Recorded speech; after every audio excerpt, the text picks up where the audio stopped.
రుద్రమ్మ అక్కడి నుంచి వెళ్ళిపోయిన మరుసటి రోజు ఆ నలుగురు రుద్రమ్మని కలవడానికి వెళ్ళారు. కానీ రుద్రమ్మ మాట్లాడకుండా వెళ్ళిపోయింది. ఆ నలుగురు వెనకాలే వెళ్ళి, రుద్రమ్మ, మేము రేపు వెళ్ళిపోతున్నాం, ఈరోజు రాత్రికి మాకు వంట చేసుకొని తీసుకొనిరా అని చెప్పారు. అప్పుడు రుద్రమ్మ, నేను రాను, వేరే వాళ్ళతో పంపిస్తాను అని చెప్పింది. అప్పుడు వెంకీ, రుద్రమ్మ, మమ్మల్ని క్షమించు, మేము కావాలని చెయ్యలేదు, మద్యం మత్తులో అలా జరిగిపోయింది, మమ్మల్ని క్షమించు రుద్రమ్మ అని చెప్పారు. అప్పుడు రుద్రమ్మ, సరే అండి, క్షమిస్తాను, మీరు వెళ్ళండి, నేను రాత్రికి భోజనం తీసుకొని వస్తాను అని చెప్పి అక్కడి నుంచి వెళ్ళిపోయింది. సమయం 5 గంటలు అయ్యింది. ఆ నలుగురు రుద్రమ్మతో ఎలాగైనా ఈరోజు శృంగారం చేసుకోవాలి అని అనుకుంటారు. కానీ ఎలా అని సునీల్ అడిగాడు. అప్పుడు వెంకీ, రుద్రమ్మని మనం అందరం అడిగి చూసాం, కానీ తను ఒప్పుకోలేదు, మనం ఇక బలవంతంగా శృంగారం చేయాల్సిందే అని చెప్పాడు. అప్పుడు హర్ష, మనం శృంగారం చేసి రాత్రికి రాత్రే మనం ఇక్కడి నుంచి వెళ్ళిపోదాం అని చెప్పాడు. ఆ నలుగురు అలా మాట్లాడుకొని మద్యం సేవిస్తూ ఉన్నారు. సమయం 7 గంటలు అయ్యింది. సునీల్ అలా చల్లగాలికి బయటకు వచ్చాడు. పక్కకి తిరిగి చూస్తే ఒక అందమైన అమ్మాయి అక్కడి నుంచొని సునీల్ని చూస్తూ ఉంది. ఆ అమ్మాయి ఎవరు అంటే అతను నిన్న రోడ్డులో చూసిన అమ్మాయి అని తనకి తెలిసింది. అప్పుడు ఆ అమ్మాయి సునీల్ని రమ్మని పిలిచింది. సునీల్ ఆ అమ్మాయి వెనకాలే వెళ్ళాడు. అలా కాస్త దూరం ఆ అమ్మాయి వెనకాలే వెళ్ళాడు. అప్పుడు ఆ అమ్మాయి వెనక్కి తిరిగి సునీల్ దగ్గరికి వచ్చింది. సునీల్కి ఆ అమ్మాయిని చూస్తుంటే కోరిక పుడుతుంది. ఇంత దూరం తీసుకొని వచ్చిందంటే ఖచ్చితంగా నా కోరిక తీర్చబోతుంది అని అనుకుంటాడు. అప్పుడు ఆ అమ్మాయి దగ్గరికి వచ్చి, నేనంటే నీకు ఇష్టమా అని అడిగింది. అప్పుడు సునీల్, అవును అమ్మాయి, వెనక రోజు నిన్ను చూశాను, అప్పుడే నచ్చేశావు, మాట్లాడడానికి వచ్చాను, కానీ నువ్వు మాట్లాడకుండా వెళ్ళిపోయావు అని చెప్పాడు. అప్పుడు ఆ అమ్మాయి, అక్కడ అందరూ ఉన్నారు, అందుకే మాట్లాడలేదు, ఇప్పుడు ఎవ్వరూ లేరు కదా, మాట్లాడు అని ఆ అమ్మాయి చెప్పింది. అప్పుడు సునీల్ ఏం మాట్లాడాలో అర్థం కావట్లేదు అని చెప్పాడు. అప్పుడు ఆ అమ్మాయి, ఏదో ఒకటి మాట్లాడు, ఇంత చీకట్లో నువ్వు నేను మాత్రమే ఉన్నాం, నేను నీకోసమే ఇంత దూరం వచ్చాను, నీకు నన్ను చూస్తుంటే ఏమనిపిస్తుంది చెప్పు అని ఆ అమ్మాయి అడిగింది. అప్పుడు సునీల్, నువ్వు చాలా అందంగా ఉన్నావు అని చెప్పాడు.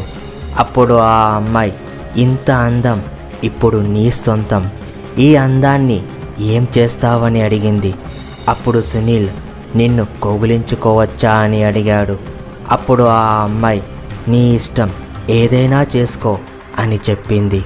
అప్పుడు సునీల్ ఆ అమ్మాయి నడుము మీద చెయ్యి వేసి దగ్గరికి తీసుకొని కౌగిలించుకున్నాడు. తరువాత ఆ అమ్మాయి మెడ మీద నిమిరాడు. అప్పుడు ఇద్దరికి బాగా కోరికలు పుట్టాయి. ఆ అమ్మాయి, నీకు ఇంకా ఏం చెయ్యాలి అని అనిపించలేదా అని అడిగింది. అప్పుడు సునీల్, చాలా చెయ్యాలి అని ఉంది అని చెప్పాడు. అప్పుడు ఆ అమ్మాయి, మరి చెయ్యి అని చెప్పి సునీల్ని కిందకి తోసి ఆ అమ్మాయి సునీల్ మీద పడుతుంది. అప్పుడు ఆ అమ్మాయి సునీల్ చొక్కాని విప్పింది. సునీల్ కూడా ఆ అమ్మాయి పైట విప్పాడు. ఆ తరువాత ఒకరి మీద ఒకరు పడుతూ ఆ అమ్మాయి అలాగే సునీల్ బాగా కోరిక తీర్చుకున్నారు. అప్పుడు సునీల్, నాకు చాలా బాగా సంతోషాన్ని ఇచ్చావు, నా కోరిక తీరింది అని చెప్పాడు. అప్పుడు ఆ అమ్మాయి, నీ కోరిక తీరింది కానీ నా కోరిక ఇంకా తీరలేదు అని చెప్పింది. అప్పుడు సునీల్, ఏంటి, నీ కోరిక ఇంకా తీరలేదా, ఇంకొకసారి శృంగారం చేసుకుందామా అని అడిగాడు. అప్పుడు ఆ అమ్మాయి సరే అని కౌగిలించుకుంది. అలాగే కౌగిలించుకుంటున్నప్పుడు ఒక్కసారిగా సునీల్ మెడ పట్టుకొని కొరికింది. అప్పుడు సునీల్, ఏంటి కొరుకుతున్నావు అని ముందుకు తోశాడు. అప్పుడు ఆ అమ్మాయి ఒక్కసారిగా యక్షిణిగా మారింది. సునీల్ అప్పుడు, ఎవరు నువ్వు అని అడిగాడు. నేను యక్షిణిని, శృంగారం కావాలా నీకు? శృంగారం కోరిక బాగా తీర్చుకున్నావు, కానీ నా కోరిక నీతో శృంగారం చేసి నిన్ను చంపడమే అని చెప్పింది. అది వినగానే సునీల్కి ఆశ్చర్యం వేసింది. వద్దు వద్దు, నన్ను చంపద్దు అని అడిగాడు. అప్పుడు యక్షిని అని నవ్వుతూ, నువ్వు చెప్పగానే వదిలేయడానికి నేను మనిషిని కాదు, యక్షిణిని అని చెప్పి తన గోరులతో సునీల్ని పొడిచింది. ఆ తరువాత మెడని కొరికి రక్తం తాగేసింది. సమయం 8 గంటలు అయ్యింది.